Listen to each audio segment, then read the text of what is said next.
Shalom, shalom. Donc aujourd'hui, nous allons partager sur un thème. Donc le thème, ça va être comment cultiver des pensées et un cœur imprégné de la parole de Dieu. Donc on sait tous c'est Jésus-Christ, au lieu de laisser place à la peur, à la colère, à la tristesse, à la convoitise et etc. Voilà. Donc nous savons tous que un chrétien ou une chrétienne, c'est celui-là qui inonde, donc qui imprègne son cœur de la parole de Dieu, qui imprègne ses pensées de la parole de Dieu. Pourquoi? En faisant ainsi, donc il n'y a pas la place pour la peur, voyez-vous, il n'y a pas la place pour la colère, il n'y a pas la place pour la convoitise. Voilà. Si nous prions de manière à ce que le Seigneur nous aide à inonder nos pensées, à inonder nos cœurs à lui, c'est-à-dire qu'à la parole de Dieu, à ce moment-là, s'il y a des actions qui nous poussent à avoir peur, surgit automatiquement, étant donné que nos pensées sont remplies de la parole de Dieu, hein, qui dit que voilà, tout temps forgé contre toi, par exemple, ou même invoque-moi, je te répondrai. Voilà, il y a beaucoup de versets, il y a beaucoup des passages bibliques qui nous tonifient, qui nous boostent de manière à ce que quand il y a des situations d'adversité, on reste zen, donc on est détendu. Pourquoi? Parce que nous nous avons la foi que Christ est avec nous. Nous avons la foi que Christ va nous aider. Il va combattre. Voyez-vous pourquoi? Parce que nous avons fait en sorte que euh, nos pensées et notre cœur soient totalement remplis de la parole de Dieu. Voyez-vous? Donc, euh, il est important, mes bien-aimés, que nous puissions remplir, imprégner nos pensées, imprégner nos cœurs de la parole de Dieu. Voyez-vous, à ce moment-là, si il y a les actions qui nous poussent à tomber dans la tristesse, surgit, à ce moment-là, ça va être difficile que ces actions-là puissent affecter nos pensées, affecter notre cœur. Pourquoi? Parce que nos pensées, notre cœur sont remplis de la parole de Dieu. Voyez-vous, sont remplis de la parole de Dieu. Donc, il n'y a pas la place à la tristesse, il n'y a pas la place à la peur, il n'y a pas la place. Voyez-vous, pourquoi? Parce que il y a effectivement, nous lisons la parole de Dieu, nous lisons la Bible, bien aimé. Donc, il y a les paroles qui restent imprégnées dans nos pensées. Il y a des paroles qui restent incrustées dans nos cœurs. Voyez-vous, un frère peut venir séduire une sœur ou une sœur peut venir séduire un frère. À ce moment-là, il y a des paroles, soit de de la séduction, il y a les paroles euh, de de de l'impulsivité qui surgit en nous. À ce moment-là, comment voulons-nous laisser accès à la convoitise venant d'une sœur ou venant d'un frère, puisque en nous il y a la plénitude de la parole de Dieu dans nos pensées et dans notre cœur. Voyez-vous? Alors si nous tombons, ça veut dire que si nous tombons soit par la convoitise, nous tombons dans l'impudicité, nous tombons dans la masturbation, nous tombons dans la colère, nous tombons dans la peur, nous tombons dans la tristesse, ça veut dire que nous avons laissé accès à ces actions-là, à ces attaques-là dans notre cœur. C'est pour ça qu'il est important, en tant que chrétien, en tant que chrétienne, de, de tout faire, de faire en sorte, dans la prière bien sûr, que nos pensées soient puissamment remplies de la parole de Dieu. Nos cœurs soient puissamment remplis de la parole de Dieu.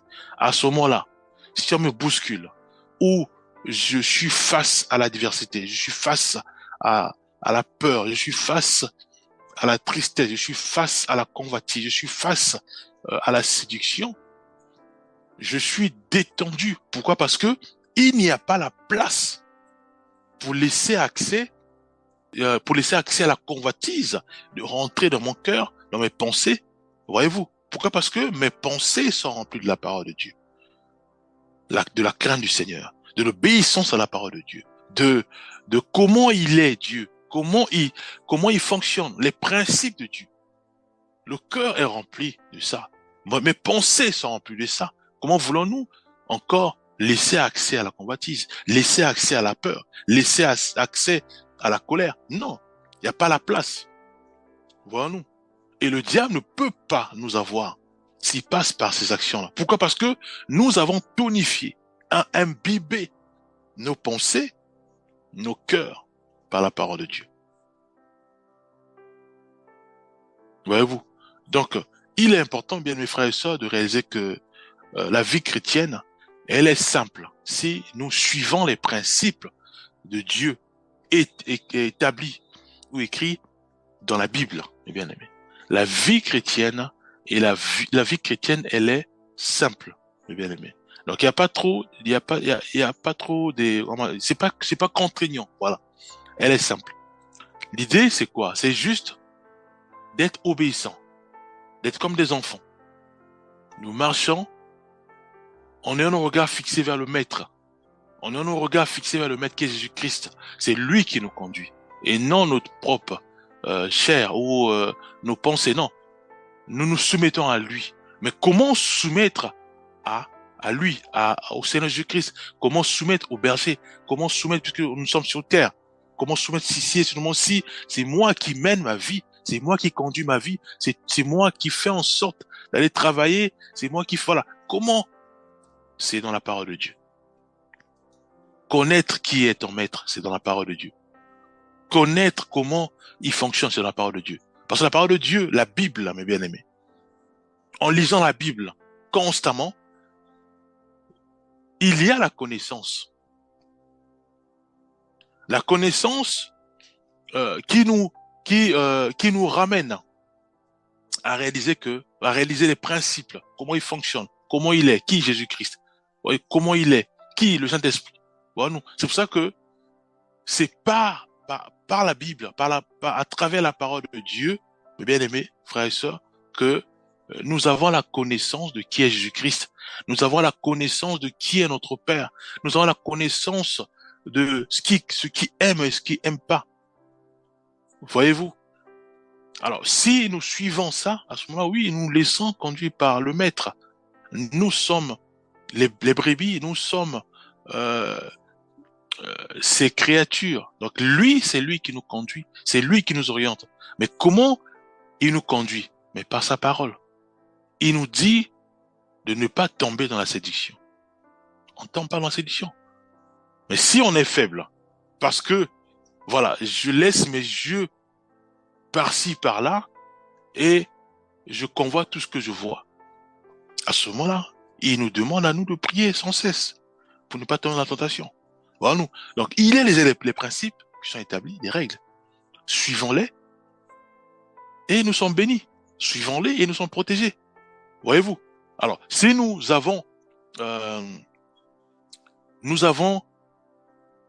éduqué ou forgé notre corps, âme et esprit à suivre ces principes bibliques, ces principes spirituels qui émanent de la Bible, qui émanent de Jésus-Christ, à ce moment-là, comment voulons-nous encore succomber dans la peur? On ne peut pas tomber dans la peur.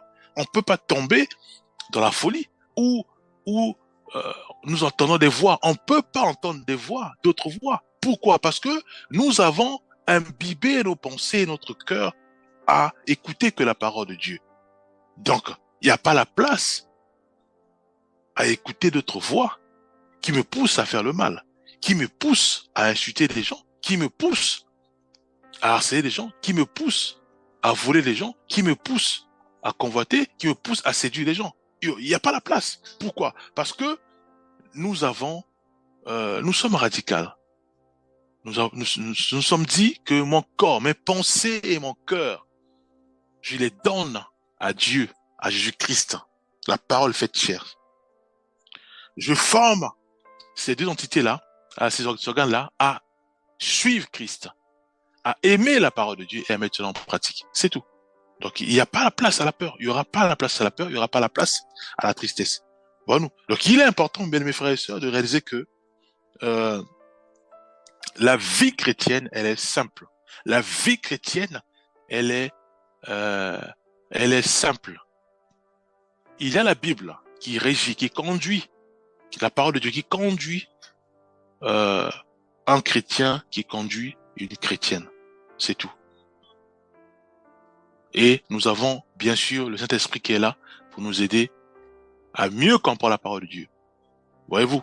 Alors, si nous prenons cette décision maintenant, sachant que nous connaissons maintenant nous connaissons comment euh, comment mener la vie chrétienne à ce moment-là. Dans la prière, nous demandons à mon Seigneur de nous conduire. Seigneur, guide-nous, oriente-nous, fais-nous grâce, vraiment, de discipliner notre corps, de discipliner nos pensées, de discipliner nos émotions, et à suivre uniquement Jésus-Christ, qui est la parole faite chair, donc de lire la parole de Dieu, de nous aider à appliquer ce qui est écrit dans la parole de Dieu. C'est aussi simple que ça. À ce moment-là, bien-aimés, nous cultivons notre cœur à obéir à la parole de Dieu. Nous cultivons nos yeux, nos cinq sens, à obéir à la parole de Dieu. Donc, comment voulons-nous tomber encore face à la séduction, face à l'alcool, face à la drogue, face à la colère ou à la peur? Non, mes bien-aimés. Voilà-nous. Lisons quand même quelques versets qui nous donnent les détails simples. Prenons un Jean 2, versets 15 à 17. Je vais lire au nom de Jésus-Christ. Voilà. N'aimez point le monde, ni les choses qui sont dans le monde. Si quelqu'un aime le monde, l'amour du Père n'est point en lui. Voyez-vous? Rien que cette parole-là nous donne, résume un peu le message. Voilà, mes bien-aimés. Bon, maintenant, nous aimons le monde. C'est-à-dire que on veut avoir quelque chose. S'il y a des tendances, ou des habits, ou voilà, c'est pas mauvais de s'habiller, mais il y a des tendances où parfois on dit voilà, tel habit est sorti, voilà, tout le monde veut l'acheter, voilà, voilà. Là, c'est plus une vie, ça. Ça devient une vie de concurrence, une vie où je veux aussi être à la page, voyez-vous, où euh, mes pensées à moi sont imbibées, sont remplies que des choses de la terre et non les choses de Dieu. Je veux avoir une montre, je veux avoir une veste, je veux avoir des chaussures, je veux. Donc, depuis le matin jusqu'au soir, je veux ceci, moi, je veux ça, moi, je veux ça, je fais ceci, je fais cela. Donc, mes pensées à moi sont remplies que les choses de la terre. Alors, face à l'adversité, face au choc, mais je vais réagir aussitôt. Pourquoi? Parce que mais la parole de Dieu n'est pas assise dans mes pensées, dans mon cœur, ou la parole de Dieu ne remplit pas pleinement mes pensées. Voyez-vous? Prenons quelques versets. Prenons par exemple quelques versets. Prenons Romains 12, verset 2. Ne vous conformez pas au siècle présent, mais soyez transformés par le renouvellement de l'intelligence, afin que vous discerniez quelle est la volonté de Dieu, ce qui est bon, agréable et parfait. Voyez-vous? Ici, le Seigneur nous fait comprendre ceci, que nous sommes sur terre. Nous sommes pèlerins sur terre. Nous sommes sur terre, nous sommes passagers. Donc, ça veut dire que nous avons, comme on dit, la date d'expiration sur cette terre. Donc, on vient sur terre, nous avons la date d'expiration. Après, nous repartons dans notre patrie céleste. Voilà nous. Mais Dieu nous met en garde. Il nous dit ceci. Certes, vous êtes passagers sur terre, mais ne vous imprégnez pas des choses de cette terre, puisque votre patrie, votre pays est au ciel, auprès de lui, auprès de qui? Auprès de Dieu, auprès de Jésus-Christ. Mais nous sommes ici bas. C'est comme un test.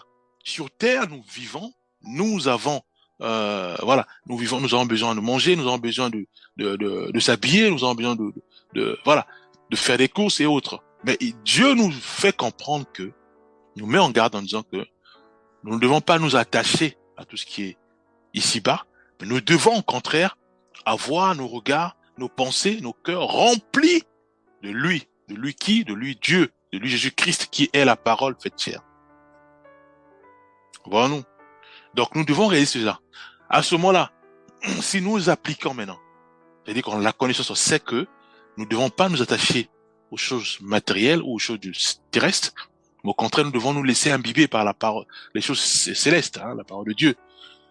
Si nous avons cette connaissance à ce moment-là, maintenant, nous sommes heureux. Pourquoi? Parce que nous allons appliquer ce que Dieu nous a donné comme instruction. Alors comment voulons-nous encore pleurer quand on nous vole la voiture? Comment voulons-nous nous mettre en colère quand, par exemple, on m'a cambriolé ou on a bloqué mon compte bancaire? Voyez-vous? Parce que si je me mets en colère parce qu'on a bloqué mon compte bancaire, ça veut dire que mon corps, mon cœur, mes pensées sont remplis de l'argent. Et en touchant ce point-là, le diable, en passant par là, il touche ce point-là, il il m'a eu. Pourquoi? Parce que j'ai laissé mes pensées et mon cœur être remplis de l'amour de l'argent. Et à ce moment-là, je me mets en colère. Et là, il m'a gagné. Pourquoi? Il m'a eu. Pourquoi? Parce que, mais au moins, il n'y a pas la parole de Dieu. Au moins, il n'y a pas la sainteté. Au moins, il s'est rempli de l'iniquité, la colère. Voilà, nous. Prenons notre verset. Prenons Matthieu 6, verset 34. Ne vous inquiétez donc point du lendemain, car le lendemain aura soin de lui-même. À chaque jour suffit sa peine. Cette parole-là, rien que ça, va résonner puissamment dans notre cœur. Si la tristesse, parce qu'il n'y a pas à manger, la tristesse surgit parce que on m'a licencié à tort, parce que mon époux ou mon épouse m'a soit insulté que je suis un pauvre. Voyez-vous? Mais étant donné que mon cœur et mes pensées sont imbibées de la parole de Dieu, mais cette parole va surgir. Alors comment voulons-nous que moi, je tombe encore dans la colère? Il y a incompatibilité. C'est impossible. Mon époux ou mon épouse va me voir souriant. Il va dire, mais attends, mais je comprends pas. Qu'est-ce qui se passe?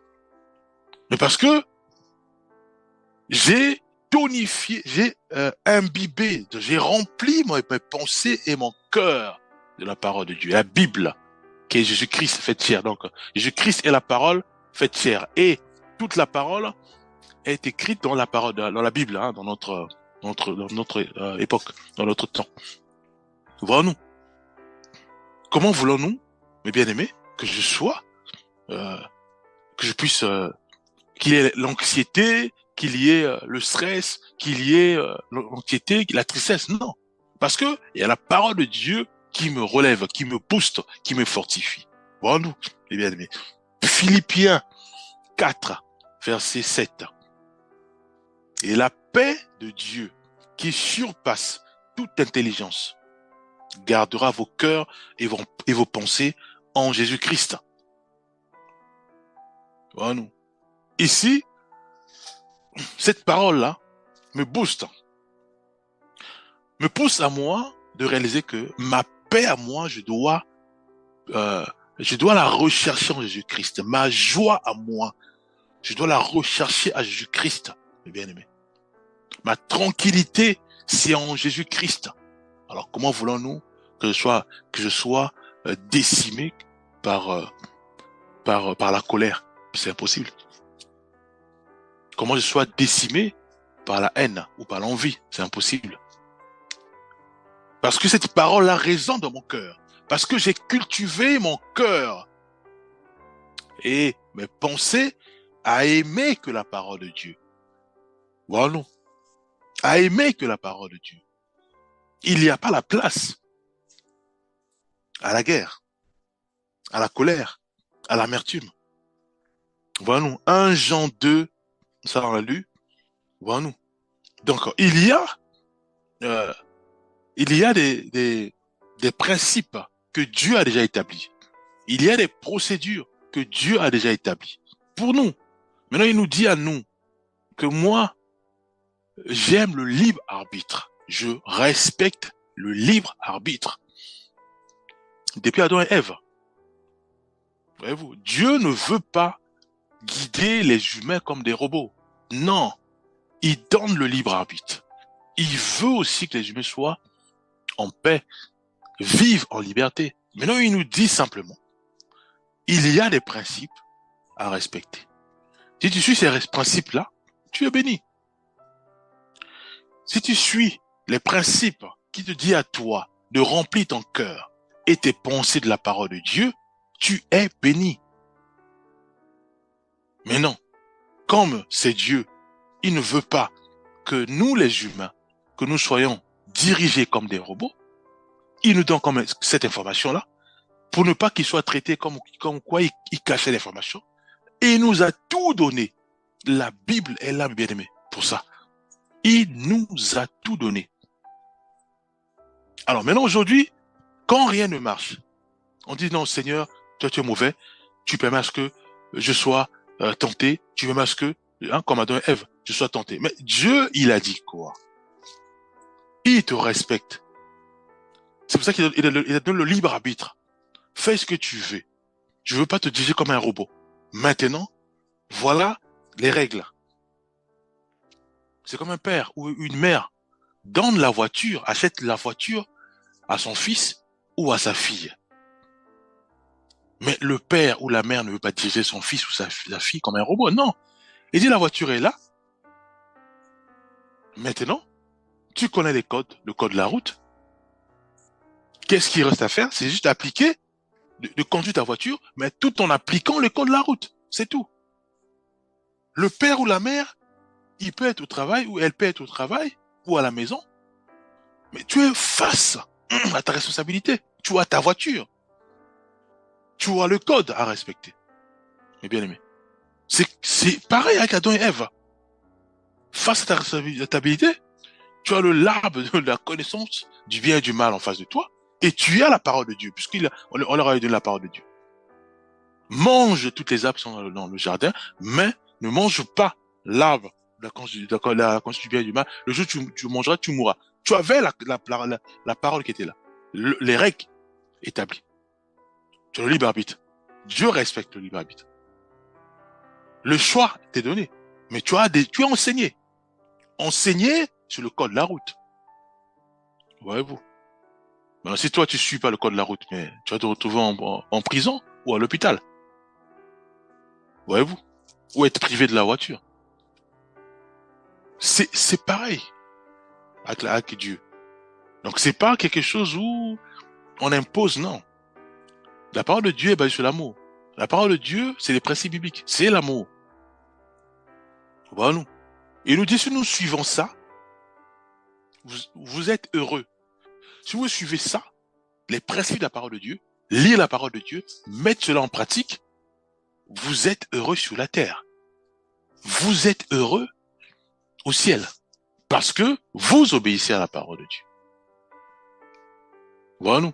Alors, si tu ne veux pas relire le code de la route, tu veux pas lire le code de la route, tu veux pas appliquer le code de la route, mais tu auras des problèmes dans la route, tu as le problème quand tu vas prendre ta voiture. Parce que le code de la route, ça s'arrête pas parce que j'ai eu l'examen, non. Il faut l'examiner constamment. T'imprégner du code de la route. Pourquoi? Parce que mais tu conduis tous les jours. Tu conduis la voiture tous les jours. Ou le bateau, voilà, et le code, hein. Chaque instrument, donc le moto, la voiture, le bateau et autres. Et l'avion. Voyez-vous? On doit lire le code tous les jours. Pourquoi? Parce que il y a des cas peut-être que j'ai oubliés. Donc c'est pour ça qu'il faut que je lise je dois lire pour me rappeler. C'est pareil avec la vie chrétienne. La vie chrétienne, c'est pareil. Tu as en face de toi le bien et le mal. À côté de toi, tu as le manuel, la Bible. Lis la Bible. Automatiquement, tu sais maintenant discerner c'est quoi le mal et c'est quoi le bien. Mais si tu lis pas la Bible, là, tu lis pas la parole de Dieu, mais comment tu vas discerner le bien et le mal? Ça va être difficile pour toi. Parce que pour toi, Ce qui est mal est appelé bien. Mais c'est cette sœur-là, je comprends pas. Elle se plaint tous les jours. Ou ce frère-là, je comprends pas. Il se plaint tous les jours. Mais pose la question. Pourquoi tu te plains? Peut-être que bon, il n'a pas à manger. Ou peut-être qu'il veut envoyer quelqu'un aller acheter quelque chose. Hein, je parle des voisins. Pour aller acheter quelque chose. Voyez-vous? Pose la question, bien aimé. Mais comme tu lis plus la parole de Dieu, mais comment discerner que ce frère ou cette sœur-là a besoin d'aide pour envoyer quelqu'un aller acheter quelque chose, soit à Auchan ou au Carrefour? Voyez-vous? Mais tu cries, euh, quand cette vieille dame ou ce vieux monsieur, on dit voilà, mais tu nous fais du bruit. Tu nous fais du bruit, mais frère, ça c'est le mal. Mais maintenant, tu vois, le mal appelé bien. C'est pour ça qu'il est important de lire toujours le manuel chrétien. Chrétien. Donc la Bible, c'est le manuel chrétien. Tu lis le manuel chrétien, tu appliques le manuel chrétien, mais on vit heureux. On vit heureux, puisque nos pensées sont imbibées du manuel chrétien qui n'est autre que la Bible, qui n'est autre que la parole de Dieu, qui n'est autre que Jésus-Christ fait chair. Jean 1, verset 1 jusqu'à 5. Voyez-vous? Alors, comment voulons-nous retrouver les disputes, les chamailles dans une famille ou dans entre collègues du bureau, entre amis ou entre copains à l'école? Mais c'est inconcevable. Pourquoi? Parce que nous prions et nous avons canalisé, forgé nos pensées et nos cœurs à aimer que la parole de Dieu. Mais les paroles commencent à sortir en nous. C'est-à-dire que face à l'adversité, la parole de Dieu commence à sortir. Tel verset, automatiquement on dit, ah non, non, non, non. Je me ressaisis. Je retrouve directement ma paix et ma joie auprès du Seigneur. Voilà, automatiquement, cette attaque-là est vouée à l'échec. Pourquoi? Parce que dans mes pensées et dans mon cœur, il n'y a plus la place. Il n'y a plus la place à traiter ça. Il n'y a plus la place à traiter ce cas, par exemple, de la colère ou de la haine. Il n'y a pas la place. Parce que s'il y avait la place, cette action-là devait rentrer dans mon cœur, et à ce moment, je devais traiter ça, et soit réagir face à ça, et je suis dans le péché. On m'insulte, j'insulte. Ça veut dire, qu'est-ce qui s'est passé? On m'a insulté, donc j'ai laissé l'insulte rentrer dans mes pensées, j'ai traité cela, et j'ai aussi répondu aux insultes. Or, si je remplis mes pensées et mon cœur de la parole de Dieu, on m'insulte, ça rentre là, c'est inversé. La parole de Dieu sort pour neutraliser ça. Que ne renaît pas le mal par le mal. Il n'y a rien qui se passe. Pourquoi? Parce que j'ai pas traité cette action. C'est la parole de Dieu qui a neutralisé ou a décimé cette action-là. Voyez-vous, mes bien-aimés? Donc, en résumé, en conclusion, nous chrétiens, nous chrétiennes, nous devons lire le manuel chrétien. Nous devons lire le manuel chrétien. Mais bien aimé, c'est aussi simple que ça. En lisant le manuel chrétien, cela permet à ce que nos pensées et nos cœurs soient remplis du manuel chrétien, qui n'est autre que la parole de Dieu. À ce moment-là, face à la peur, le manuel chrétien va décimer la peur. Ça veut dire quoi? Ça veut dire que la parole de Dieu va décimer la peur. Face à la tristesse, à la convoitise, à la haine, à la médisance, aux attaques, à l'harcèlement, la parole de Dieu va décimer tout ça. Bon, c'est simple. Nous sommes comme les Adam et Ève,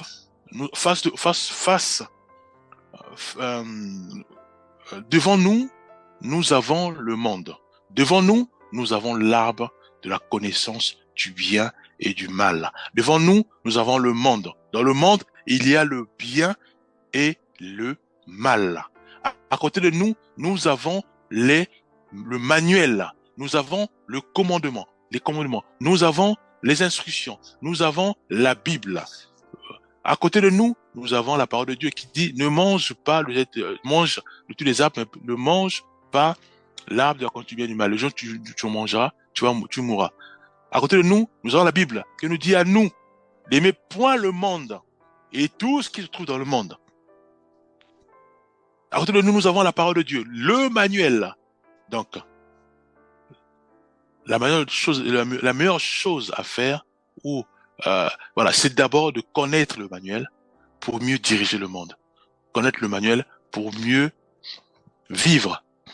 Voyez-vous, c'est aussi simple que ça. Lisons le manuel de Dieu, lisons la parole de Dieu, lisons le manuel chrétien, lisons la parole de Dieu.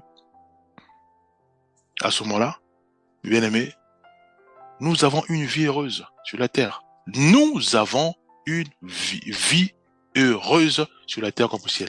Seigneur béni, je veux que nous allons prier. Père, nous mettons ta main nos vies. Fais grâce, Père.